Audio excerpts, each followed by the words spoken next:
নির্বাচন পর্যবেক্ষণে ইসির অনুমোদনে নাম সর্বস্ব প্রতিষ্ঠান, কাগজে কলমে দেয়া ঠিকানায় মেলেনি অস্তিত্ব। অনভিজ্ঞরা দায়িত্ব পেলে স্বচ্ছতা নিয়ে প্রশ্ন ওঠার শঙ্কা।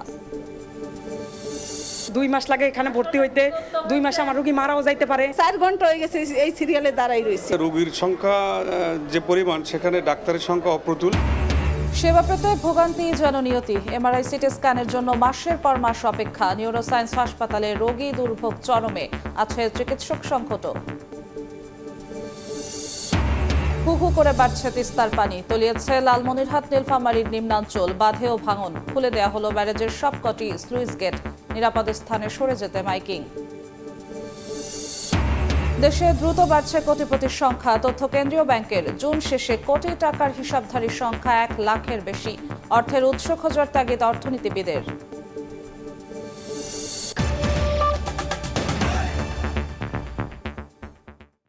সকালের সময় সঙ্গে আছি আমি জিন্নাতারা যশোয়া। ৭৩টি প্রতিষ্ঠানকে নির্বাচন পর্যবেক্ষকের প্রাথমিক অনুমোদন দিল নির্বাচন কমিশন। এর মধ্যে বেশ কিছু প্রতিষ্ঠানের ঠিকানায় গিয়ে তাদের হদিশ মেলেনি, কোনোটির আবার অস্তিত্বই নেই। তন্ন তন্ন করে খুঁজেও দেখা মেলেনি এমন প্রতিষ্ঠানও পেয়েছে নির্বাচন পর্যবেক্ষণের প্রাথমিক অনুমতি। সময় সংবাদের অনুসন্ধানে উঠে এসেছে এমন তথ্য। বিশেষজ্ঞরা বলছেন, অনভিজ্ঞ আর নাম সর্বস্ব প্রতিষ্ঠানের মাধ্যমে নির্বাচন পর্যবেক্ষণ করা হলে গ্রহণযোগ্যতা নিয়ে উঠবে প্রশ্ন। স্বপন আহমেদের রিপোর্ট। জাতীয় সংসদ নির্বাচনের দিকে শুধু বাংলাদেশ নয়, বলা চলে তাকিয়ে আছে বহির্বিশ্বও। স্বভাবতই এই নির্বাচন নিয়ে আগ্রহের মাত্রা অন্য যে কোনো সময়ের চেয়ে অনেক বেশি। গ্রহণযোগ্য নির্বাচনের স্বার্থে গত সপ্তাহে প্রাথমিকভাবে ৭৩টি প্রতিষ্ঠানকে নির্বাচন পর্যবেক্ষকের অনুমোদন দিয়েছে নির্বাচন কমিশন। তবে শুরু থেকেই বেশ কিছু প্রতিষ্ঠান নিয়ে প্রশ্ন উঠেছে নানা মহলে। কমিশনের দেওয়া তালিকার ৫১ নম্বরে আছে community assistance for rural development বা কার্ড নামের একটি প্রতিষ্ঠান। কার্ডের ঠিকানা দেওয়া হয়েছে রাজধানীর রায়ের বাজারের জাফরাবাদ এলাকার 40/1। সেখানে যায় সময় সংবাদ।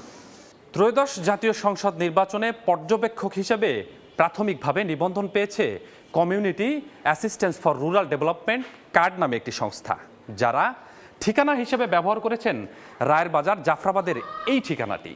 কিন্তু আমরা এই ভবনের যারা বাসিন্দা তাদের সঙ্গে কথা বলেছি, তারা জানিয়েছেন এই ভবনে কখনোই এ ধরনের কোনো প্রতিষ্ঠান বা এনজিও ছিলই না। এনজিওর এখানে কোনো বিল্ডিং এর কোনো ভাড়া নেওয়া নেই, এরকম নামে কোনো এনজিও ছিল না।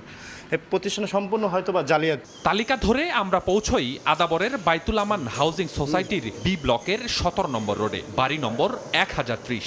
এর ঠিকানা ব্যবহার করেছেন প্রশাসনাল research advocacy training action yard বা প্রত্যয় নামের সংস্থাটি। আদতে এখানে এ প্রতিষ্ঠানের কোনো অস্তিত্বই নেই। মানে এটা আমরা জানা সত্ত্বে কোনো অফিস নাই, মানে আমি কোনো অফিস দেখিও নাই। মোহাম্মদপুরের বাবর রোডের ১৬/১৬ বিয়ানমণি সোসাইটি বা বিএসএম এর ঠিকানা। কথা হয় তাদের ভবনের কেয়ারটেকারের সাথে। ৩ দিন আগেও তিনি জানতেন না এখানে এরকম প্রতিষ্ঠান আছে। প্রশ্ন হলো, তাহলে কি গণমাধ্যম আনাগোনার খবরেই লাগানো হয়েছে সাইনবোর্ড? আমি ৪-৫ দিন আগে থেকে এই খেয়াল করছি আর কি, মানে সাংবাদিক আসার পর থেকেই আমি এটা খেয়াল করতেছি যে লাগানো হয়েছে। অ্যাক্টিভেট ওয়েলফেয়ার অর্গানাইজেশন প্রতিষ্ঠানটি নিবন্ধনই পেয়েছে মাত্র 2 বছর আগে। কথা হয় এক কর্মকর্তার সঙ্গে। জানতে চাই, জাতীয় নির্বাচনের মতো গুরুত্বপূর্ণ একটি নির্বাচনে এত অল্প সময়ের অভিজ্ঞতা যথাযথ দায়িত্ব পালনের জন্য পর্যাপ্ত কিনা। বয়স কম হইতে পারে, কিন্তু আমাদের যেটা অভিজ্ঞতা, আমরা যে পূর্ব অভিজ্ঞতা থেকে যে আসছি, সেক্ষেত্রে আমার সেই কনফিডেন্স আছে যে হ্যাঁ আমরা পারবো। অভ্যুত্থান পরবর্তী গুরুত্বপূর্ণ এই নির্বাচনে এমন অনভিজ্ঞ আর নাম সর্বস্ব প্রতিষ্ঠান দায়িত্ব পেলে তা নির্বাচনের স্বচ্ছতা নিয়ে প্রশ্ন তুলতে পারে কিনা, এমন প্রশ্ন ছিল এই নির্বাচন বিশেষজ্ঞের কাছে। সবচেয়ে দুঃখজনক বিষয় হচ্ছে যে বাংলাদেশের নির্বাচন পর্যবেক্ষণটা এখন পর্যন্ত প্রাতিষ্ঠানিক ভিত্তির উপর দাঁড়াতে পারে নাই। এই জন্য এই প্রতিষ্ঠানগুলোর ক্রেডিবিলিটি, প্রতিষ্ঠানগুলোর গ্রহণযোগ্যতা, প্রতিষ্ঠানগুলোর অভিজ্ঞতা, এগুলো খুবই গুরুত্বপূর্ণ। প্রাথমিক নিবন্ধন পাওয়া এসব প্রতিষ্ঠান নিয়ে আপত্তি বা অভিযোগ থাকলে তা চলতি মাসের ২০ তারিখের মধ্যে কমিশন বরাবর দাখিলের আহ্বান জানিয়েছে নির্বাচন কমিশন। স্বপন আহমেদ, সময় সংবাদ, ঢাকা।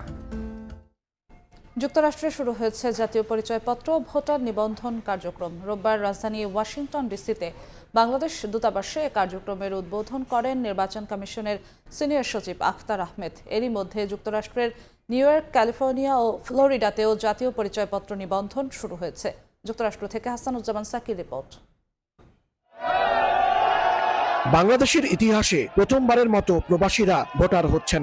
আগামী জাতীয় সংসদ নির্বাচনে ভোট দেবেন লাখ লাখ প্রবাসী। ইতিমধ্যে প্রবাসীদের ভোটার করতে জাতীয় পরিচয়পত্র এনআইডি কার্ড প্রদানের আনুষ্ঠানিক কার্যক্রম শুরু হয়েছে। রোববার স্থানীয় সময় সকালে যুক্তরাষ্ট্রের রাজধানী ওয়াশিংটন ডিসিতে বাংলাদেশ দূতাবাসে এক অনুষ্ঠানে জাতীয় পরিচয়পত্র প্রদান কার্যক্রমের উদ্বোধন করেন নির্বাচন কমিশনের সিনিয়র সচিব আক্তার আহমেদ। এ সময় প্রবাসীরা কিভাবে জাতীয় পরিচয়পত্র পাবেন তা নিয়ে বিস্তারিত তথ্য তুলে ধরা হয়। যুক্তরাষ্ট্র সফররত নির্বাচন কমিশনের সিনিয়র সচিব জানান, প্রবাসীদের সহজ প্রক্রিয়ার মাধ্যমে এনআইডি কার্ড প্রদান করা হবে। 31 অক্টোবরের মধ্যে যারা নিবন্ধন করবেন তারা আগামী নির্বাচনে ভোট দিতে পারবেন। মাননীয় প্রধান উপদেষ্টা বলেছেন যে ফেব্রুয়ারি হবে, তা আমরা 60 দিনের একটা গ্যাপ দিয়ে আমরা শিডিউলটা করব। তো ব্যাকওয়ার্ড ক্যালকুলেশন করে দেখেছি যে 31 অক্টোবর পর্যন্ত যারা 18 বছরের হয়ে নিবন্ধিত হবেন তারা ভোট দেওয়ার সুযোগ পাবেন। ওয়াশিংটনে বাংলাদেশ দূতাবাসের প্রেস মিনিস্টার গোলাম মোর্তজা বলেন, এনআইডি কার্ডের জন্য জন্ম নিবন্ধন বাধ্যতামূলক। এ সংক্রান্ত বিস্তারিত তথ্য ও নিয়মাবলী যুক্তরাষ্ট্র সহ বিভিন্ন দেশের দূতাবাস এবং কনসুলেটের ওয়েবসাইটে দেয়া আছে। 2, 3, 4, 5টি কাগজ দরকার, কিন্তু কোনো কারণে যদি দেখা যায় যে সেই কাগজগুলো নেই, প্রয়োজনীয় কাগজ একটি এনআইডি পাওয়ার জন্য, একেবারেই না হলে চলে না, কোনো না কোনোভাবে শনাক্ত করা যাবে যে এই মানুষটি বাংলাদেশি, তিনিও এনআইডি পাবেন। দূতাবাস জানায়, নিউ ইয়র্ক, মায়ামি ও লস অ্যাঞ্জেলেস কনসুলেটেও ইতিমধ্যে এনআইডি কার্ড দেওয়ার কাজ শুরু হয়েছে। অনুষ্ঠানে রাষ্ট্রদূত তারেক মোহাম্মদ আরিফুল ইসলাম ও পররাষ্ট্র মন্ত্রণালয়ের মহাপরিচালক এটিএম আব্দুর রউফ মণ্ডল সহ দূতাবাসের কর্মকর্তা এবং প্রবাসী বাংলাদেশিরা উপস্থিত ছিলেন। হাসানুজ্জামান সাকি, সময় সংবাদ, ওয়াশিংটন ডিসি, যুক্তরাষ্ট্র। সূর্যোদয় সূর্যাস্তের বেলাভূমি কুয়াকাটা সমুদ্র সৈকতে নতুন আকর্ষণ ঝিনুকের রাজ্য।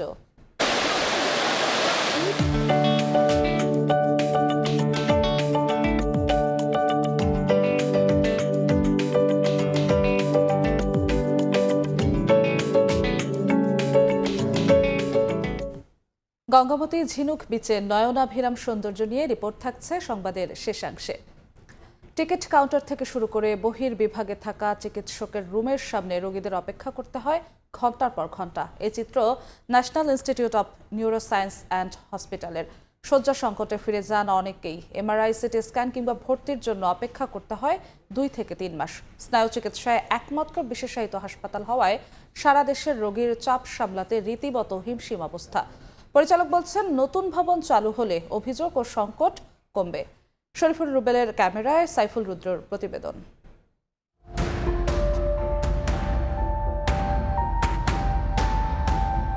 2012 সালে রাজধানীর আগারগাঁওয়ে আনুষ্ঠানিক যাত্রা শুরুর পর থেকে রোগীদের কাছে আস্থার নাম national institute of neurosciences and hospital.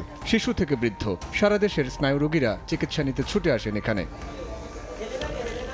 তবে সেবা নেওয়ার প্রতিটি ধাপে দীর্ঘ সময় অপেক্ষার পাশাপাশি পর্যাপ্ত চিকিৎসক না থাকার অভিযোগ রোগীদের। আমরা মানিকগঞ্জ থেকে সকাল 9টা বাজে আসছি, আইসা সামনে সিরিয়ালে দাঁড়াইছি 3 ঘন্টা। ভর্তি জোর করে নিলাম, 2 মাস লাগে এখানে ভর্তি হইতে।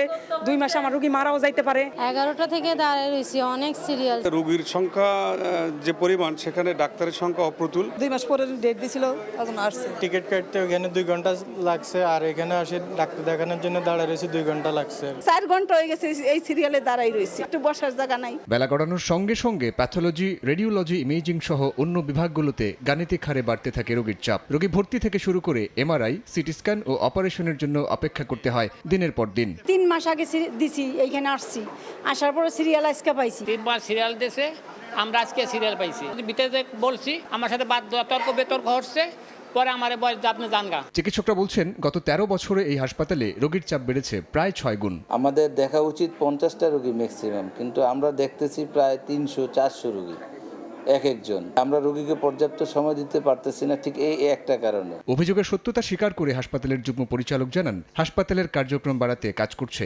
কর্তৃপক্ষ। রোগীদের যে অভিযোগ, এটি অবশ্যই আমরা আমলে নিয়েছি এবং আশা করি আমরা ওই হাসপাতালটি যখন আমাদের ফুল চালু হয়ে যাবে তখন এই অভিযোগটি অনেকাংশেই আমরা কমে আসবে। পরিচালক বলছেন, নতুন ভবন চালু হলে অভিযোগ ও সংকট অনেকাংশে কমে আসবে।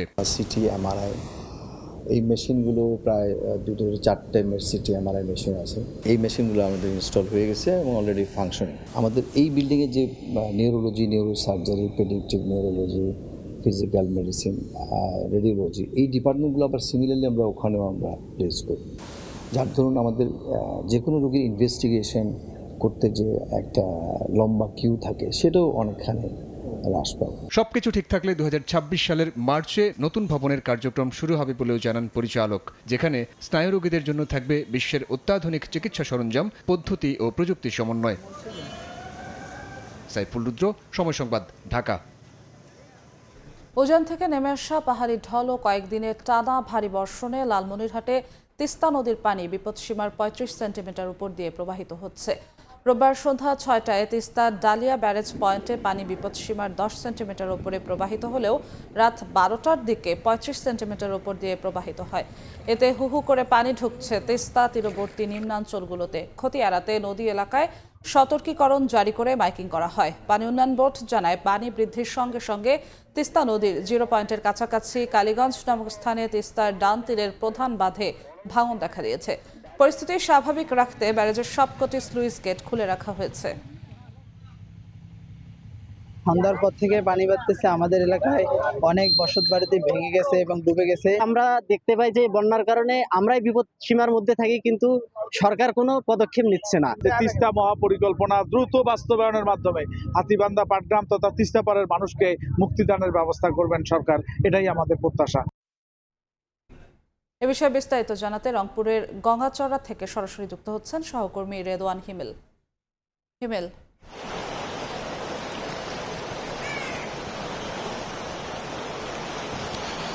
আবারও কিন্তু তিস্তা পাড়ের বাসিন্দাদের উদ্বেগ, উৎকণ্ঠা, ভয় কাজ করছে। কারণ একটাই, আবারও বিপদসীমার উপরে তিস্তার পানি। আমরা যতটুকু জানিয়েছি, পানি উন্নয়ন বোর্ড আমাদেরকে যতটুকু জানিয়েছে, বিপদসীমার 10 সেন্টিমিটার উপর দিয়ে কিন্তু পানি প্রবাহিত হচ্ছে ডালিয়ার যে ব্যারেজ পয়েন্ট সেখানে। এবং রংপুর, নীলফামারী এবং লালমনিরহাটে কিন্তু বেশ কয়েকটি নিম্ন অঞ্চল ইতিমধ্যে কিন্তু তলিয়ে গেছে। আমরা এর খবরও কিন্তু পেয়েছি। আমরা এই মুহূর্তে আছি রংপুরের গঙ্গাচড়া উপজেলায়। এই উপজেলাটিতে কিন্তু হাজার হাজার মানুষ তিস্তা তীরবর্তী এবং নিম্ন অঞ্চলে কিন্তু বসবাস করে এবং সেখানে কিন্তু আমরা দেখেছি প্রতি বছরের মতো এবছরও কিন্তু এই উজানের পাহাড়ি ঢল এবং ভারী বৃষ্টিপাতের কারণে তিস্তা তীরবর্তী যারা মানুষ রয়েছে তারা কিন্তু অনেক দুর্ভোগে পড়েছেন। আমরা গতকাল রাতে যেমনটি দেখেছি, প্রায় বিপদসীমার 36 সেন্টিমিটার উপর দিয়ে পানি প্রবাহিত হয়েছিল। এরপর থেকে কিন্তু রেড অ্যালার্ট জারি হয়েছে। নিম্ন অঞ্চলগুলোতে প্লাবিত হওয়ার আশঙ্কা করছেন পানি উন্নয়ন বোর্ড এবং যারা ইতিমধ্যে প্লাবিত হয়েছেন তারা কিন্তু নিরাপদ আশ্রয়ে ছুটে চলছেন। একেবারেই তিস্তাপাড়ের মানুষের যে আতঙ্ক, ভয়, ভীতি কাজ করছে সেগুলো কিন্তু আসলে প্রতীয়মান এবং তারা যেমনটি বলছেন, তিস্তাপাড়ে কিন্তু প্রতি বছর হাজার হাজার একর জমিতে তিস্তার যেই তীরবর্তী জায়গাগুলো রয়েছে সেগুলো ফসলের আবাদ হয়। বিভিন্ন ফসল কিন্তু পানির মধ্যে একেবারে নিমজ্জিত। আমরা খোঁজ নিয়েছি লালমনিরহাটে, সেখানেও কিন্তু তিস্তাপাড়ের অনেক জায়গায় কিন্তু পানির মধ্যে তলিয়ে গেছে, ঘর বাড়িতে কিন্তু পানি প্রবেশ করেছে এবং পানি উন্নয়ন বোর্ড যেমনটি জানিয়েছেন যে উজানের পাহাড়ি ঢল এবং ভারী বৃষ্টিপাত যদি অব্যাহত থাকে তাহলে কিন্তু বন্যা হওয়ার কিন্তু শঙ্কার কথা কিন্তু তারা জানিয়েছেন। এবং সব মিলে যদি বলি, এই গঙ্গাচড়া উপজেলার কয়েকটি জায়গা রয়েছে, মিনমিনিয়ার চর থেকে শুরু করে আরো কয়েকটি চর রয়েছে, সেগুলো কিন্তু ইতিমধ্যে পানি প্লাবিত হয়েছে। পানি ঘরে, মানুষের যে ঘর বাড়িগুলোতে কিন্তু পানি প্রবেশ করেছে, তারাও কিন্তু নিরাপদ আশ্রয় সরিয়ে যাওয়ার জন্য চেষ্টা করছেন। ইতিমধ্যে কিন্তু আমরা দেখেছি পানি উন্নয়ন বোর্ড থেকে কিন্তু মাইকিং করা হচ্ছে, তাতে করে যারা তীরবর্তী এবং নিম্ন অঞ্চলে যারা বাসিন্দারা রয়েছেন তারা কিন্তু নিরাপদ স্থলে কিন্তু যারা চলে যায়। সবকিছু মিলে এখন যদি এখনকার পরিস্থিতি কিন্তু 10 সেন্টিমিটার উপর দিয়ে পানি বেরোতে হলেও কিন্তু পানির যে ঢেউ এবং উজানের পাহাড়ি ঢলের কারণে কিন্তু এখনো কিন্তু নদী পাড়ের বাসিন্দাদেরকে যে শঙ্কা, সেটা কিন্তু ভয়ভীতি একেবারেই যাচ্ছে না। সবকিছু মিলে তিস্তা পাড়ের বাসিন্দাদের যে ভয়, সেটা কিন্তু কোনোভাবে কাটছে না। তো এই ছিল আমার কাছে রংপুরের গঙ্গাচড়া থেকে পানি বৃদ্ধির সবশেষ তথ্য। সহকর্মী রেদওয়ান হিমেল যুক্ত হয়েছিলেন রংপুরের গঙ্গাচড়া থেকে। সকালের সময় আরো থাকছে।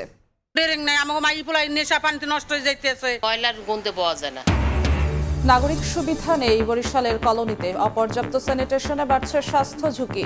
সুপেয় পানির তীব্র সংকট। তালিকা না থাকায় নিশ্চিত হচ্ছে না সামাজিক সুরক্ষা। বৌদ্ধ ধর্মাবলম্বীদের অন্যতম প্রধান ধর্মীয় উৎসব প্রবারণা পূর্ণিমা উপলক্ষে বিহারে চলছে উৎসবের আমেজ। বিস্তারিত জানাতে বান্দরবানে রিপোর্টার এনে জাকির এবং রাঙামাটিতে আছেন হেফাজত সবুজ। প্রথমেই যাচ্ছি জাকিরের কাছে। জাকির, পার্বত্য জেলা বান্দরবানে শুরু হয়েছে বৌদ্ধ ধর্মাবলম্বীদের অন্যতম ধর্মীয় উৎসব প্রবারণা পূর্ণিমা।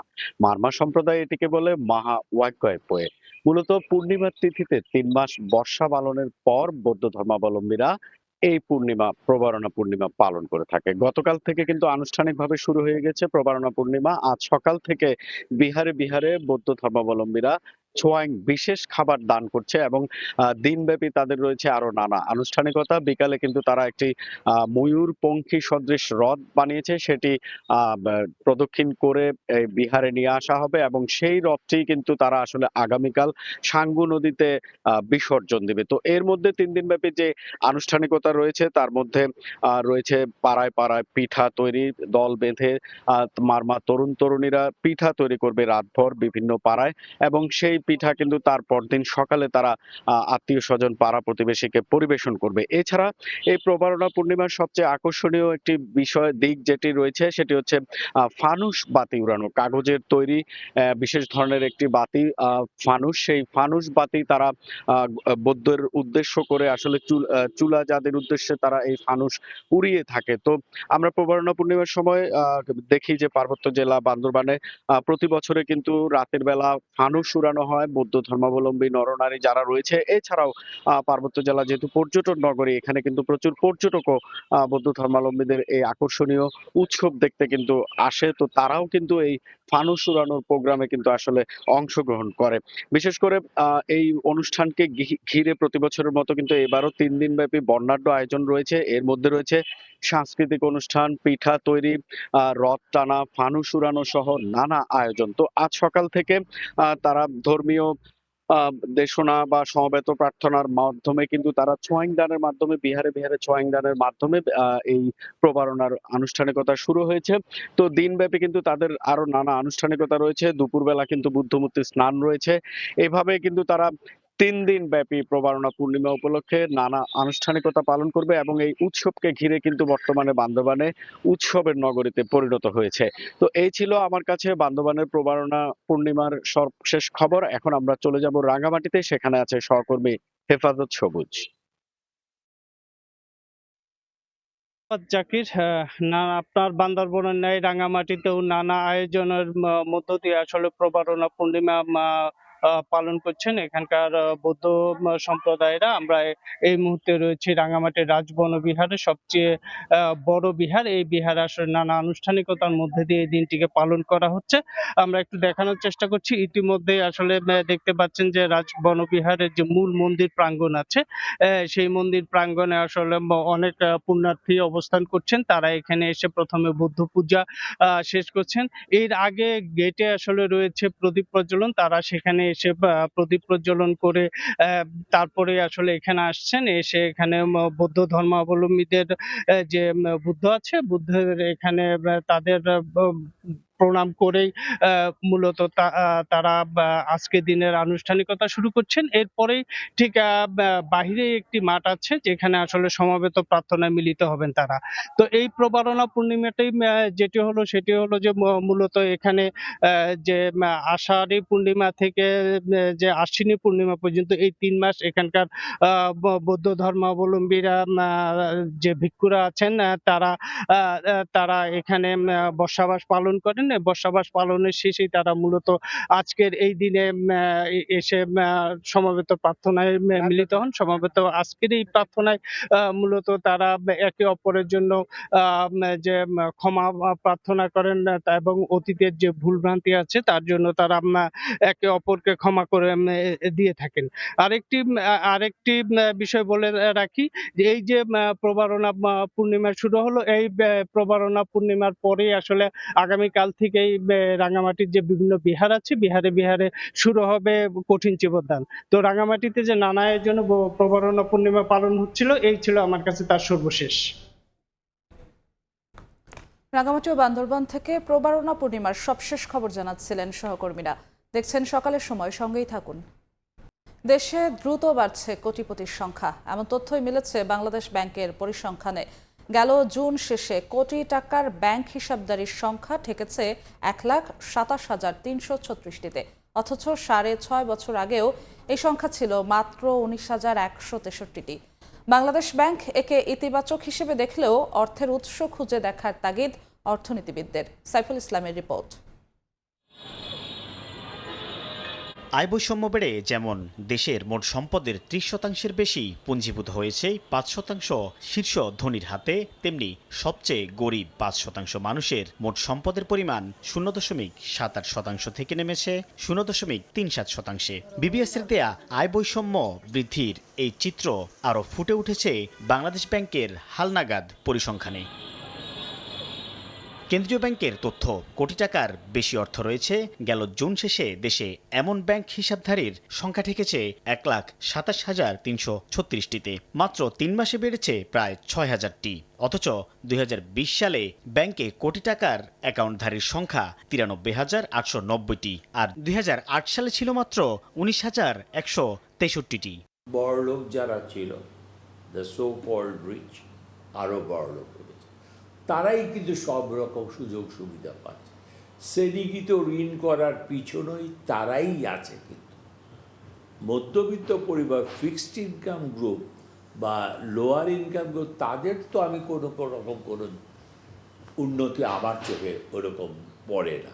বাংলাদেশ ব্যাংক বলছে রাজনৈতিক সহ বেশ কিছু কারণে ব্যাংক বিমুখ আমানতকারী আবার সঞ্চয় হিসাবে জমা রাখতে শুরু করেছেন, আর এতেই বাড়ছে কোটিপতি। ব্যক্তিগতভাবে ব্যবসায়ীরা যখন ভালো ব্যবসা করবেন, মুনাফা করবেন অধিক, স্বাভাবিকভাবে সেটা যখন ব্যাংকের তার অ্যাকাউন্টে এটা রিফ্লেকশন হবে, সে নতুন করে ইতিপূর্বে সে করোড়পতির তালিকায় ছিলেন না কোটিপতি, এখন সে কোটিপতি ট্রিট করছেন। রকেট গতিতে দেশে কোটিপতির সংখ্যা বৃদ্ধির হিসাব দেখে হঠাৎ কারোর ভাগ্যের পরিবর্তন হলো কিনা তা খতিয়ে দেখার তাগিদ দিচ্ছেন বাংলাদেশ ব্যাংকের সাবেকেই প্রধান অর্থনীতিবিদ। পুঙ্খানুপুঙ্খভাবে পরীক্ষা করে দেখা উচিত এই টাকাটার উৎসটা কোথা থেকে আসছে, তাই না? এটা যদি দেখা যায় যে না, এটা বৈধ উৎস থেকে টাকাটা আসছে, তাহলে তো সেটা নিয়ে শঙ্কার কোনো কারণ নেই। কিন্তু যদি অবৈধ উৎস হয়, তাহলে অবশ্যই সেগুলো বিরুদ্ধে এটা আরও তদন্ত করে যথাযথ ব্যবস্থা গ্রহণ করা উচিত। বাংলাদেশ ব্যাংকের তথ্য, গেল মার্চ শেষে ব্যাংকে মোট আমানতের পরিমাণ ছিল 19,23,504 কোটি টাকা। জুন শেষে তা দাঁড়িয়েছে 19,96,583 কোটি টাকায়। এ সময় নতুন ব্যাংক হিসাব খোলা হয়েছে প্রায় 32,95,000। সাইফুল ইসলাম, সময় সংবাদ, ঢাকা। দারিদ্রতার কষাঘাতে গ্রাম ছেড়ে শহরমুখী মানুষের সংখ্যা বাড়ছেই। কেউ কর্মের তাগিদে, কেউ নদী ভাঙনে বাস্তুচ্যুত হয়ে ঠাঁই নিচ্ছেন বস্তি কিংবা কলোনিতে। ধারণ ক্ষমতার বাড়তি মানুষের চাপে বস্তিগুলোতে মেলে না নাগরিক সুবিধা। বরিশাল নগরীর 4টি বড় কলোনির প্রত্যেকটি বসবাসের অনুপযোগী হয়ে পড়েছে। অপর্যাপ্ত স্যানিটেশনে বাড়ছে স্বাস্থ্য ঝুঁকি, আছে তীব্র সুপেয় পানির সংকট। সুজয় দাসের তোলা ছবিতে অপূর্ব অপুর রিপোর্ট।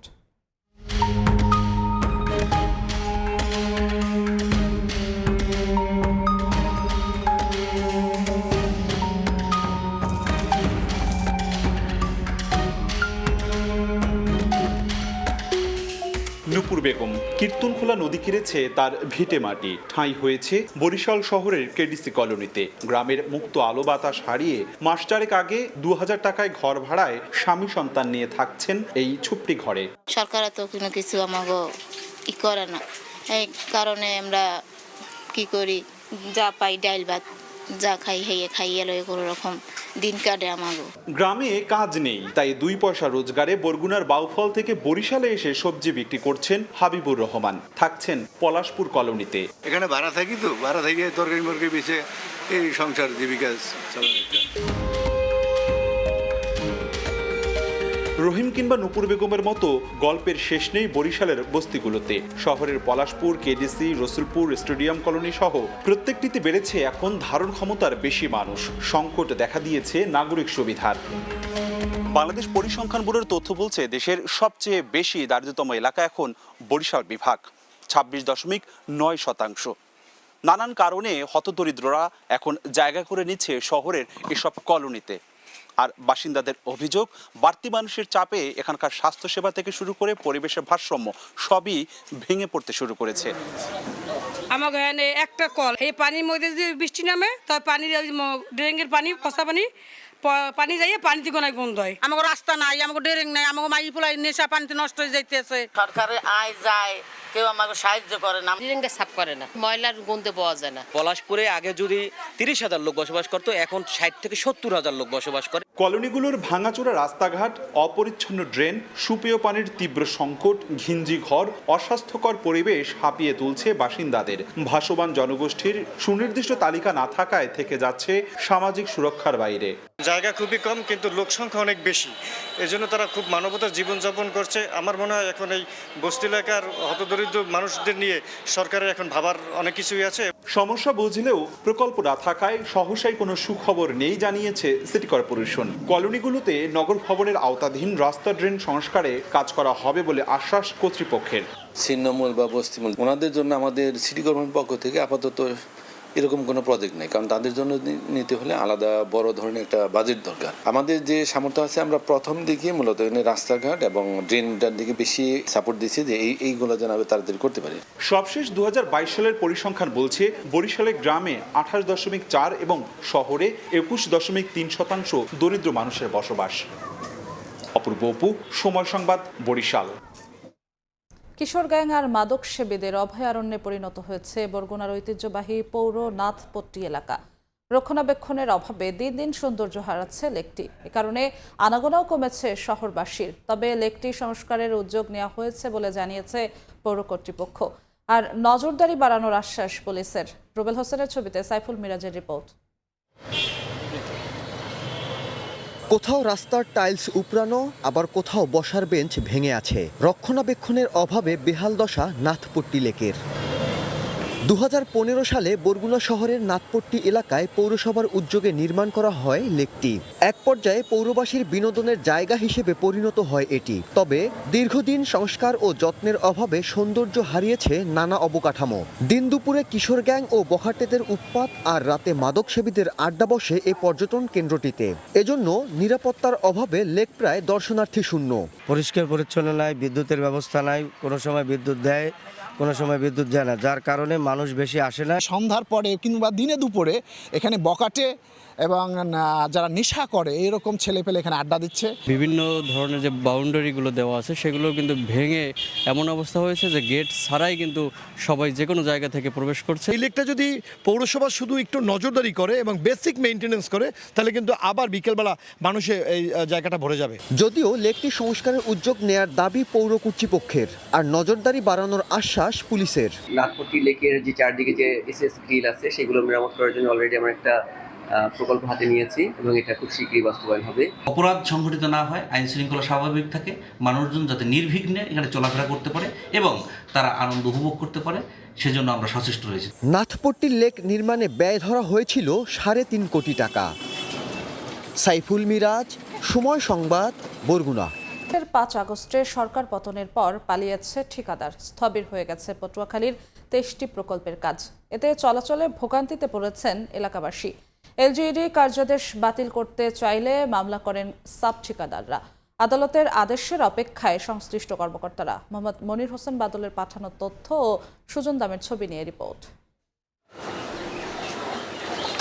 2021-22, 2022-23 ও 2023-24 অর্থ বছরে পটুয়াখালীতে এলজিডির 23 প্রকল্পের কার্যাদেশ পান পিরোজপুর 2 আসনে সাবেক সংসদ সদস্য মহিউদ্দিন মহারাজের মালিকানাধীন ইফতি ইটিসিএল ঠিকাদারি প্রতিষ্ঠান। প্রকল্পগুলোর মধ্যে গলাচিপা উপজেলায় 3টি, মির্জাগঞ্জে 4টি, কলাপাড়ায় 2টি, দুমকিতে 1টি, রাঙ্গাবালিতে 1টি এবং সদর উপজেলায় 12টি।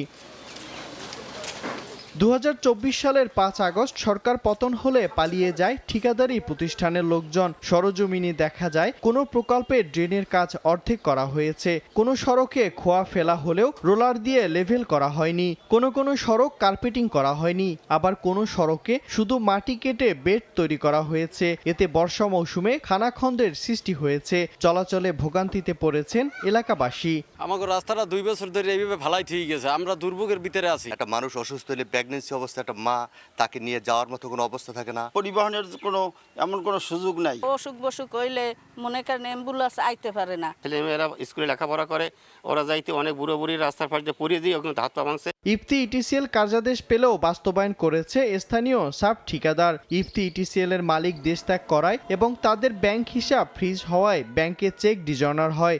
এক পর্যায়ে এলজিইডি কার্যাদেশ বাতিল করতে চাইলে মামলা করেন সাব ঠিকাদার।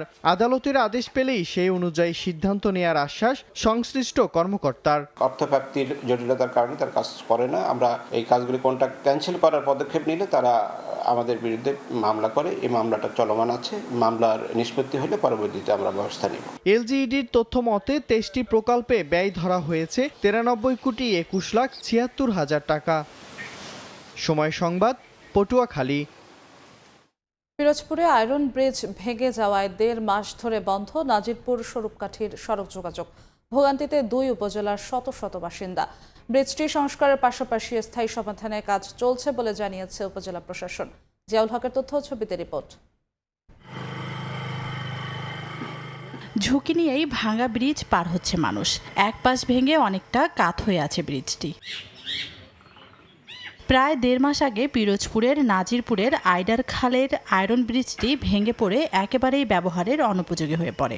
বন্ধ হয়ে যায় নাজিরপুর স্বরূপকাঠির সরাসরি সড়ক যোগাযোগ। এরপর সংস্কারে কোনো উদ্যোগ না নেওয়ায় বাধ্য হয়ে ভোগান্তি নিয়েই পারাপার করতে হচ্ছে স্থানীয়দের। এই ব্রিজটার যে অবস্থা, এতে গাড়ি লইয়া চলার মতো কোনো পরিস্থিতি নাই। ব্রিজটা ভাঙার কারণে আমাদের এখান থেকে গাড়ি চেঞ্জ করতে হয়। ছোট বাচ্চা নিয়ে এই রাস্তার কারণে অনেক সমস্যা। ব্রিজটি সংস্কারের পাশাপাশি স্থানীয়ভাবে সমাধানে কাজ চলছে বলে জানিয়েছেন উপজেলা প্রশাসক। আমরা ইতোমধ্যে কার্যক্রম শুরু করেছি এবং আমরা আশা করছি এটা খুব দ্রুতই আমরা সংস্কার সম্পন্ন করতে পারব। প্রায় 30 বছর আগে নির্মাণ করা হয় আয়রন ব্রিজটি, আর রক্ষণাবেক্ষণের অভাবে গত 7 থেকে 8 বছর ধরে ঝুঁকিপূর্ণ অবস্থায় ছিল ব্রিজটি।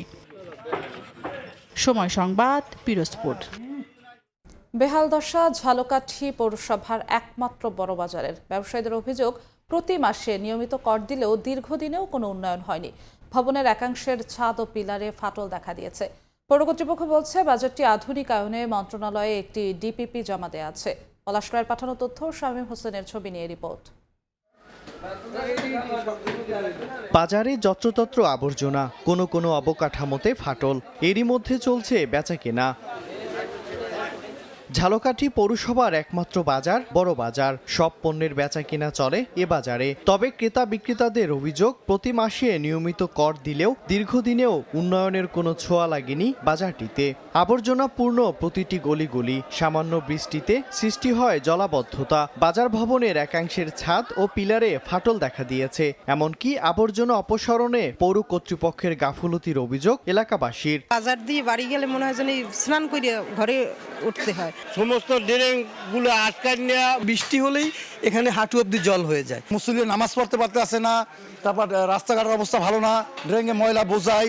পৌর কর্তৃপক্ষ বলছে বাজারটি আধুনিকায়নের জন্য এরই মধ্যে মন্ত্রণালয়ে একটি ডিপিপি জমা দেওয়া হয়েছে। পাশ হলেই শুরু হবে কাজ। আমাদের প্রকল্পে সাবমিট করা আছে। আমরা আশা করি অতি শীঘ্র এগুলো অনুমোদন হবে এবং আমরা এই বড় বাজারকে একটা আধুনিক ও প্রথম শ্রেণী বাজারে রূপান্তরিত করতে পারবো বলে আশা করি আমরা। কর্তৃপক্ষের তথ্য মতে বড় বাজার থেকে প্রতি বছর প্রায় 1 কোটি টাকার ইজারা আদায় করে ঝালকাঠি পৌরসভা। সময় সংবাদ, ঝালকাঠি। নাটোরে এক বৃদ্ধাকে পিটিয়ে হত্যা করেছে দুর্বৃত্তরা। রোববার রাতে বড়াই গ্রামের সর্দারপাড়া এলাকায় বাড়িতে একা ছিলেন মমতাজ বেগম। এশার নামাজ শেষে বাড়ি ফিরে মমতাজকে রক্তাক্ত অবস্থায় পড়ে থাকতে দেখেন তার গেটম্যান। তাৎক্ষণিক উদ্ধার করে জেনারেল হাসপাতালে নিলে তাকে মৃত ঘোষণা করেন চিকিৎসক। নিহতের মুখ ভারী বস্তু দিয়ে থেতলে দেওয়া হয়েছে বলে জানান চিকিৎসক। পরে পুলিশ ও পিবিআই সদস্যরা ঘটনাস্থলে গিয়ে বিভিন্ন আলামত সংগ্রহ করেন।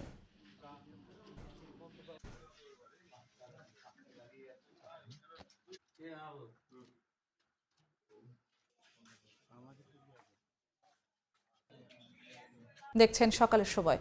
দেশের বাইরের খবর, হামাসের হাতে বন্দী ইসরায়েলি জিম্মিদের খুব শিগগিরই মুক্তি দেওয়া হতে পারে বলে আশাবাদ ব্যক্ত করেছেন মার্কিন প্রেসিডেন্ট ডোনাল্ড ট্রাম্প। এদিকে গাজায় যুদ্ধবিরতি নিয়ে আজ মিশরে শান্তি আলোচনায় বসতে যাচ্ছে হামাস ও ইসরায়েল, যেখানে অংশ নিচ্ছে যুক্তরাষ্ট্র, কাতার ও মিশরের মধ্যস্থতাকারীরাও। এদিকে ইসরায়েলি হামলায় একদিনে 24 ফিলিস্তিনি নিহত হয়েছেন, আহত হয়েছেন অনেকে। মার্কিন প্রেসিডেন্ট ডোনাল্ড ট্রাম্পের শান্তি আলোচনার ২০ দফা প্রস্তাবকে বৃদ্ধাঙ্গুলি দেখিয়ে গাজায় হামলা অব্যাহত রেখেছে ইসরায়েল। স্থানীয় সময় রোববার গাজার আল মাওয়াসি সহ বেশ কয়েকটি স্থানে বোমা হামলা চালায় দখলদার বাহিনী। এতে হতাহত হন অনেকে। ইসরায়েলে জিম্মিদের মুক্তির বিষয়ে আশাবাদ ব্যক্ত করেছেন মার্কিন প্রেসিডেন্ট ডোনাল্ড ট্রাম্প। সাংবাদিকদের এক প্রশ্নের জবাবে ট্রাম্প বলেন, হামাসের হাতে জিম্মিদের শিগগিরই মুক্তি দেওয়া হতে পারে। গাজা যুদ্ধবিরতি নিয়ে ট্রাম্পের প্রস্তাব বাস্তবায়নে জোর দিচ্ছে জার্মানি। রোববার দোহায় কাতারের পররাষ্ট্রমন্ত্রীর সঙ্গে বৈঠক করেন জার্মান পররাষ্ট্রমন্ত্রী। বৈঠক শেষে তিনি বলেন, ট্রাম্পের গাজা পরিকল্পনার থেকে ভালো আর কিছু হতে পারে না। মিশরে সোমবার হতে যাচ্ছে হামাস ইসরায়েল শান্তি চুক্তি আলোচনা। কাতার থেকে কায়রো পৌঁছেছেন হামাসের প্রধান আলোচক খালিল আল হাইয়া, মার্কিন বিশেষ দূত স্টিভ উইটকফের পাশাপাশি জেরেড কুশনার এবং কাতারের পররাষ্ট্রমন্ত্রীও অংশ নেবেন এই আলোচনায়। অর্জিতা শেহজিন, সময় সংবাদ। ইসরায়েল থেকে ফ্লোটিলার ২৯ মানবাধিকার কর্মীকে ফেরত পাঠানো হলো স্পেনে। ইতালীয় এক সাংবাদিক জানান, বন্দীদের সঙ্গে খারাপ ব্যবহারের পাশাপাশি খাবার ও ওষুধ দেয়া হচ্ছে না। এরই মধ্যে গ্লোবাল সুমুদ ফ্লোটিলার ৪২ কর্মী অনশন শুরু করেছেন। সম্প্রতি গাজায় মানবিক সহায়তা নিয়ে যাওয়া নৌবহর গ্লোবাল সুমুদ ফ্লোটিলার ৪৭০ জন অধিকার কর্মীকে আটক করে ইসরায়েল। এবার ২৯ জনকে স্পেনে ফেরত পাঠিয়েছে ইসরায়েল। স্থানীয় সময় রোববার তেল আবিব থেকে যারা ফিরেছেন তারা স্পেন, পর্তুগাল এবং নেদারল্যান্ডসের নাগরিক। মাদ্রিদ বিমানবন্দরে নামার পর তাদের স্বাগত জানায় স্থানীয় অধিকার কর্মী ও সমর্থকরা। এদিকে আটককৃতদের সঙ্গে অমানবিক আচরণের বিস্তর অভিযোগ উঠেছে।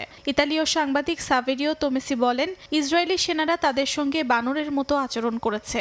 আটককৃতদের খাদ্য, চিকিৎসা দেয়া হয়নি, বন্দুক ও কুকুর দিয়ে ভয় দেখানো হয়েছে বলেও দাবি করেন তিনি। আরেক সাংবাদিক লরেনজো দাগোস্তিনো জানান, ২ রাত ধরে তাদের ঘুমাতে দেয়া হয়নি এবং ব্যক্তিগত অর্থ জিনিসপত্র বাজেয়াপ্ত করা হয়। এরই মধ্যে ফ্লোটিলার ৪২ জন কর্মী অনশন শুরু করেছেন বলে জানিয়েছে সংগঠকরা। তাদের মধ্যে আছেন ১৬ দেশের প্রতিনিধি। আয়োজকদের দাবি, গাজায় খাদ্য, পানি, জ্বালানি ও চাষযোগ্য জমি ধ্বংস করা হয়েছে পরিকল্পিতভাবে। এদিকে ফ্রিডম ফ্লোটিলা কোয়ালিশনের ১১টি জাহাজ গাজা উপকূল থেকে প্রায় ৫৪৫ কিলোমিটার দূরে অবস্থান করছে। অভিযানটির লক্ষ্য ইসরায়েলের অবরোধ ভেঙে সরাসরি মানবিক সহায়তা পৌঁছে দিতে সুরক্ষিত সামুদ্রিক করিডর প্রতিষ্ঠা করা। নতুন ২টি জাহাজ ঘাসান কানাফানি ও আল আউদা ১৭০ আন্তর্জাতিক কর্মী বহন করছে। প্রধান জাহাজের মধ্যে রয়েছে ডক্টরস অ্যান্ড জার্নালিস্ট শিপ বা আল দামির, যা বিশ্বের বিভিন্ন দেশের চিকিৎসক ও সাংবাদিকদের বহন করছে। অর্জিতা শেহজিন, সময় সংবাদ। পারমাণবিক শক্তি উন্নয়নে এশিয়ার পথিকৃৎ বাংলাদেশ। রূপপুর পারমাণবিক বিদ্যুৎ কেন্দ্রের প্রথম ইউনিট চালু হলে শুধু বাংলাদেশের জন্য নয়, গোটা এশিয়ার জন্য দৃষ্টান্ত হয়ে উঠবে। সময় সংবাদের এক প্রশ্নের জবাবে একথা বলেন রাশিয়ার পরমাণু শক্তি সংস্থা রোসাটমের first deputy director general Kirill Komarov. Moscow থেকে ফিরে ওমর ইনানের রিপোর্ট। বাংলাদেশ সহ এশিয়ার বিভিন্ন দেশে পারমাণবিক শক্তি উন্নয়নে কৌশলগত অংশীদারিত্ব গড়ে তুলতে চায় রাশিয়ার রাষ্ট্রীয় পারমাণবিক সংস্থা Rosatom. I'm from Shomoy Television. How does Rosatom view the strategic role of nuclear energy in strengthening Russia's diplomatic ties with Bangladesh and other Asian countries? সময় সংবাদের এক প্রশ্নের জবাবে সংস্থাটির first deputy director general Kirill Komarov বলেন, রূপপুর পারমাণবিক বিদ্যুৎ কেন্দ্রের প্রথম ইউনিট চালু হলে তা শুধু পরিচ্ছন্ন জ্বালানি নয়, বরং দেশের সামগ্রিক বিদ্যুৎ ঘাটতি মোকাবেলায় গুরুত্বপূর্ণ ভূমিকা রাখবে। ঢাকা শহরেও মাঝে মাঝে বিদ্যুৎ বিভ্রাট ঘটে, তাই আমরা বুঝতে পারি প্রথম ইউনিটের কাজ সম্পন্ন করা এবং এর কার্যকরী পরিচালনা কতটা গুরুত্বপূর্ণ। বাংলাদেশ ও ভারত এশিয়ায় পারমাণবিক শক্তি উন্নয়নে পথিকৃৎ। বহু বছর ধরে এশিয়ার দেশগুলো পারমাণবিক শক্তি উন্নয়নে সতর্ক অবস্থান নিয়েছিল, কিন্তু এখন আমরা ব্যাপক আগ্রহ দেখতে পাচ্ছি। কোমারভ আরও বলেন, এশিয়ায় পারমাণবিক শক্তি নিয়ে একসময় দ্বিধা থাকলেও এখন দেশগুলো আগ্রহী হচ্ছে। বাংলাদেশ ও ভারতের পর ইন্দোনেশিয়া তাদের জাতীয় জ্বালানি কৌশলে পারমাণবিক শক্তি যুক্ত করার পরিকল্পনা নিয়েছে। মালয়েশিয়া, ভিয়েতনাম সহ আরও কয়েকটি দেশও একই পথে হাঁটছে। ভিয়েতনামে পারমাণবিক বিদ্যুৎ কেন্দ্র নির্মাণে আলোচনা চলছে বলে জানান কোমারভ। বড় বিদ্যুৎ কেন্দ্রের পাশাপাশি রোসাটম এশিয়ার বিচ্ছিন্ন দ্বীপাঞ্চলের জন্য ছোট আকারের ভাসমান পারমাণবিক বিদ্যুৎ কেন্দ্র নিয়েও কাজ করছে। পাশাপাশি গবেষণা, রিয়েক্টর ও চিকিৎসা, কৃষি খাতে শান্তিপূর্ণ পারমাণবিক প্রযুক্তি নিয়েও সহযোগিতা করতে প্রস্তুত রাশিয়ার এই সংস্থা। কোমারভের ভাষায়, বাংলাদেশের অগ্রযাত্রা গোটা এশিয়ার জন্য উদাহরণ। ওমর ইনান, সময় সংবাদ, রাশিয়া। সময় বাংলাদেশ আফগানিস্তান টি-20 সিরিজের খবর। এশিয়া কাপের ফাইনালে না খেলার আক্ষেপ, আফগানিস্তানকে হোয়াইট ওয়াশ করে ঘোচালো বাংলাদেশ। পুরো সিরিজে নাসুম সাইফদের পারফরম্যান্সের প্রশংসা করেছেন সমর্থকরা। যদিও জাকের আলী অনিককে নিয়ে আছে মিশ্র প্রতিক্রিয়া। তার নেতৃত্বের প্রশংসা করলেও ব্যাট হাতে রান না পাওয়ায় অনেকেই বলছেন দল থেকে বাদ দেওয়া উচিত তাকে। তবে সবার প্রত্যাশা টি-20-র ধারাবাহিকতা ওয়ানডে সিরিজেও ধরে রাখবে টাইগার্স। আরব আমিরাতের শারজাহ থেকে শিবলি আল সাদিকের রিপোর্ট। ঠিক এক বছর আগে এই মাঠে আফগানিস্তানের কাছে ওয়ানডে সিরিজ হেরেছিল বাংলাদেশ। বছর ঘুরতে না ঘুরতে একই ভেন্যুতে রশিদ খানের সেই তিক্ত স্বাদ উপহার দিল টাইগার্স। দলে নেই বড় কোনো তারকা, ইনজুরিতে ছিলেন না লিটন দাসও। তারপরও সাইফ নাসুমদের নৈপুণ্যে আসলো হোয়াইট ওয়াশ। 3 ম্যাচ সিরিজে প্রথমবারের মতো আফগানদের ক্লিন সুইপ করল লাল সবুজ। শারজায় বাংলাদেশ দল খেলেছে হোম গ্রাউন্ডের মতোই সমর্থন নিয়ে। প্রথমবারের মতো 3 ম্যাচ সিরিজে আফগানদের হোয়াইট ওয়াশ করায় সমর্থকরাও উচ্ছ্বসিত। তাদের মতে আফগানিস্তান নয়, এশিয়ার দ্বিতীয় সেরা দল এখন বাংলাদেশ। আমরা হোয়াইট ওয়াশ করছি আফগানিস্তানের, আলাদা প্রবাসীরা সবাই আনন্দিত। রাশিদ খানকে বাংলা ওয়াশ করে দিয়ে আমরা আমাদের পুরো টিমটাই অনেক সুন্দর খেলেছে। আশা করি নেক্সট ম্যাচে আমাদের এরকম ফলাফল আসবে। এরা যদি এমনি জিততে থাকে, সব সিরিজ জিততে থাকে, সামনে ওডিআই সিরিজও আসতেছে, ওয়েস্ট ইন্ডিজের সাথেও সিরিজ আসতেছে, ওগুলো জিতলে ওদের একটা কনফিডেন্স মিলবে 2026 ওয়ার্ল্ড কাপের জন্য। টি-20 ফরম্যাটে রশিদ খানের বিপক্ষে পরিসংখ্যানটাও পক্ষে না থাকলেও সিরিজ জুড়ে দারুণ খেলেছে বাংলাদেশ।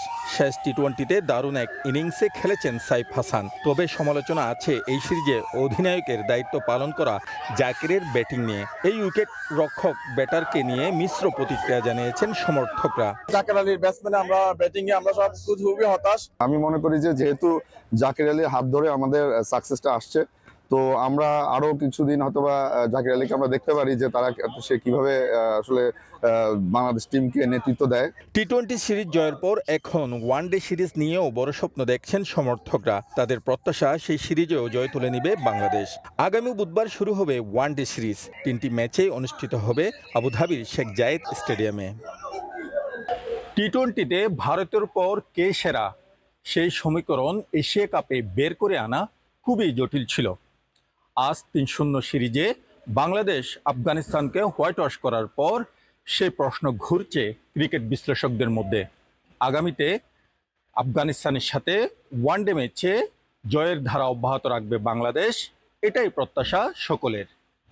শিবলি আল সাদিক, সময় সংবাদ, শারজাহ স্টেডিয়াম, সংযুক্ত আরব আমিরাত। আজ বিসিবি পরিচালনা পর্ষদের নির্বাচন। সভাপতি আমিনুল ইসলাম বুলবুলের দাবি, গঠনতন্ত্র মেনেই হচ্ছে নির্বাচন। ক্রীড়া মন্ত্রণালয়ের হস্তক্ষেপের অভিযোগ নাকচ করে দিয়েছেন তিনি। যে ক্লাবগুলো ভোট বয়কট করেছে তাদের সঙ্গে আলোচনার কথা জানান বুলবুল। এদিকে বোর্ডে এলে সাবেক সভাপতি ফারুক আহমেদের সঙ্গে কাজ করতে সমস্যা হবে না বলে জানান নাজমুল আবেদিন ফাহিম। এই শিক্ষাটাই দেয়, আমরা দিন শেষে সবাই সবার সাথে হাত মেলাই। আমার সাথে কয়েকদিন আগে একবার দেখা হয়েছিল, ওখানে আমরা হাত মিলিয়েছিলাম হাসি মুখে। এই তো নির্বাচনের খেল। কমাস আগে যার ওপর অনাস্থা জানিয়ে ক্রিকেট বোর্ডের সভাপতির চেয়ার থেকে ছুড়ে ফেলা হলো, নির্বাচনের সমীকরণ মেলাতে সেই ফারুক আহমেদকেই আবার বুকে জড়িয়েও নেওয়া হলো। আপনারা যারা আছেন যদি মনে করেন যে I am not good enough. তফসিল অনুযায়ী 6 অক্টোবর ভোট, 5 অক্টোবর ঘটনাবহুল একদিন। আদালত পাড়ায় সেন দৃষ্টি সবার। সরকারের চূড়ান্ত হস্তক্ষেপের অভিযোগ তুলে তামিম প্যানেল মনোনয়নপত্র প্রত্যাহার করলেও বুলবুল বলছেন সব হয়েছে নিয়ম মাফিক। নির্বাচন করছি, আমার একটা রোল ছিল সেখানে। বাংলাদেশি ক্রিকেট বোর্ডের যে কনস্টিটিউশন আছে, কনস্টিটিউশনের মধ্যে থেকেই আমরা সব করেছি। তিনি গিয়েছেন এবং চেষ্টা করেছি একটা সুষ্ঠু নির্বাচন, শুধু না একটা ভালো বোর্ড যেন আমরা তৈরি করতে পারি। আর এখানে আমার কাছে ইনফ্লুয়েন্স কিছুই মনে হয়নি। আমার কাছে যেটা মনে হচ্ছে বাংলাদেশ ক্রিকেটের জন্য I need to continue. 48 club যদি ক্রিকেট থেকে সরে যায় বিরাট এক শূন্যতা তৈরি হবে, সেটা বোঝে সবাই। তাই নির্বাচনী পরিবেশ নিয়ে প্রশ্ন থাকলেও ক্লাবগুলোকে এখনো বুঝিয়ে সুঝিয়ে ফেরানোর কথা শোনালেন বুলবুল। আইডিয়াল ভোট হচ্ছে কিনা এটা নির্বাচন কমিশন বলতে পারবে। ভোটে তো আপস অ্যান্ড ডাউন থাকবেই, ক্লাবের বিকল্প নেই এই মুহূর্তে, কেননা ক্লাবের অবদান অনস্বীকার্য, মানে আনবিলিভেবল কন্ট্রিবিউশন তাদের ক্রিকেটে আছে। অ্যাকচুয়াল তাদের রোলটা কি, ক্রিকেটের তাদের কতটুকু প্রয়োজনীয়তা আছে, তারা কতটুকু কন্ট্রিবিউশন করতে পারে বাংলাদেশ ক্রিকেটে, সেটা আমরা তুলে ধরবো এবং চেষ্টা করব তাদেরকে ম্যানেজ করা। এদিকে শোনা যাচ্ছে গেল শুক্রবার মধ্যরাতে ক্লাব ক্যাটাগরির 12 পরিচালক পদের ভোটাভুটি ব্যালটে সম্পন্ন করা হয়েছে। জেলা ও বিভাগীয় ক্রীড়া সংস্থা এবং বিতর্কিত 15 ক্লাবের কাউন্সিলরশিপ নিয়ে আদালতের রায়ের পরও অনাস্থার জায়গা কিন্তু পুরোপুরি কাটেনি। আবার শুক্রবার মধ্যরাতের ব্যালটের ভোট প্রক্রিয়া নিয়েও রয়েছে বিতর্ক। তবে এসবের মাঝেই বিসিবি নির্বাচনে সশরীরে ভোট প্রদানের যে আনুষ্ঠানিকতা সেটির জন্য কিন্তু এই 5 তারকা হোটেলে সমস্ত প্রস্তুতি সেরে নেওয়া হচ্ছে। মাকসুম আলম খান, সময় সংবাদ, ঢাকা। আগামী 13 থেকে 17 অক্টোবর জর্ডানে এএফসি অনূর্ধ্ব-17 নারী চ্যাম্পিয়নশিপের বাছাইয়ে অংশ নেবে বাংলাদেশ। আসরের আগে প্রস্তুতি ম্যাচ খেলতে দুবাই গেল অর্পিতা বিশ্বাসের দল। তবে ভিসা না হওয়ায় দলের সঙ্গে যেতে পারেননি 3 কোচিং স্টাফ। বাংলাদেশ অনূর্ধ্ব-17 নারী দলের সব খেলোয়াড়, হেড কোচ ও অন্যদের ভিসা হলেও সহকারী কোচ জয়া চাকমা, গোলরক্ষক কোচ ইমন ও ম্যানেজার মিরোনা ভিসা পাননি। আজ আরব আমিরাতে ছুটি থাকায় ভিসা পাওয়ার সম্ভাবনা নেই।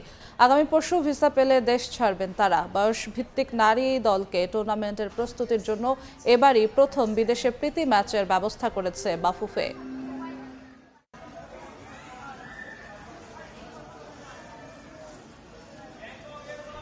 এবার জানাবো ঝিনুকের রাজ্যের খবর। সূর্যোদয় ও সূর্যাস্তের বেলাভূমি খ্যাত কুয়াকাটা সমুদ্র সৈকতে নতুন সংযোজন ঝিনুকের রাজ্য। পর্যটকদের কাছে আকর্ষণীয় হয়ে উঠেছে গঙ্গামতি ঝিনুক বিচ, যেখানে ছড়িয়ে ছিটিয়ে আছে অসংখ্য সামুদ্রিক ঝিনুক ও শামুকের খোলস। নয়নাভিরাম এ দৃশ্য কেবল চোখের আনন্দ নয়, কুয়াকাটার পর্যটন শিল্পে খুলেছে নতুন সম্ভাবনার দুয়ার। তকিব প্যাদার ছবিতে শিকদার জাবির হোসেনের রিপোর্ট।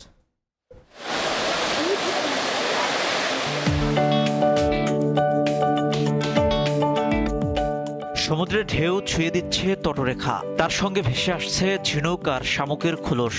বালুকাবেলায় বিছিয়ে আছে ধবধবে সাদা ঝিনুকের শাড়ি। নীল সমুদ্রের ক্যানভাসে প্রকৃতির আঁকা সাদা গালিচা। কুয়াকাটা 0 পয়েন্ট থেকে 11 কিলোমিটার পূর্বে গঙ্গামতি সৈকতে 1 মাস ধরে ভেসে আসছে হাজারো ঝিনুক। সৈকতের বালিয়ারে জুড়ে ছড়িয়ে থাকা এসব ঝিনুক প্রতিনিয়ত মুগ্ধ করছে ভ্রমণ পিপাসুদের। কেউ ঝিনুক কুড়িয়ে নিচ্ছেন, কেউ বা সাদা ঝিনুকের গালিচায় দাঁড়িয়ে তুলছেন ছবি কিংবা সেলফি। আবার কেউ প্রিয়জনের হাত ধরে হারিয়ে যাচ্ছেন ঝিনুকের রাজ্যে মায়াবী সৌন্দর্যে। দেখলাম যে মুক্তার মতো ঝিনুক ছড়িয়ে ছিটিয়ে আছে। দেন আমরা নামলাম ফ্যামিলি সহ। এখানে আমরা ঝিনুক কুড়ালাম, অনেক ভালো লাগলো, অনেক সুন্দর একটা বীজ। কুয়াকাটায় যারা ঘুরতে আসবে কেউ যদি গঙ্গামতি না ঘুরে, আমি বলবো কুয়াকাটা ঘোরা হবে না।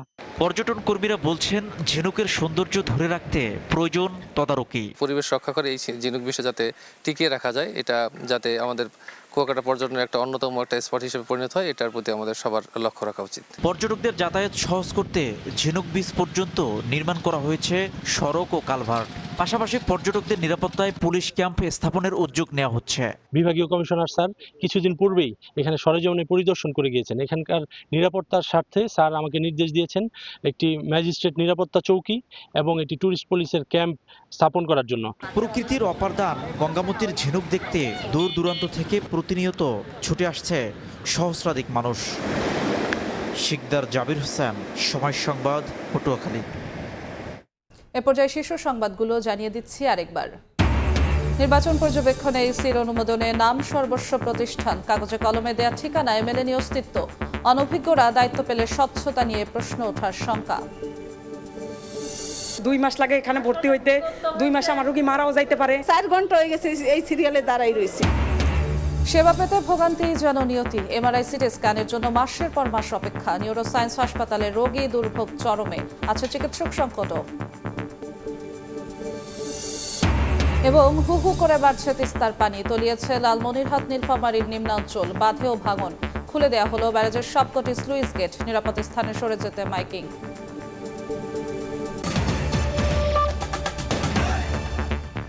এ ছিল সকালের সময়। আন্তর্জাতিক সময়ের সঙ্গে থাকবেন রোজা চৌধুরী।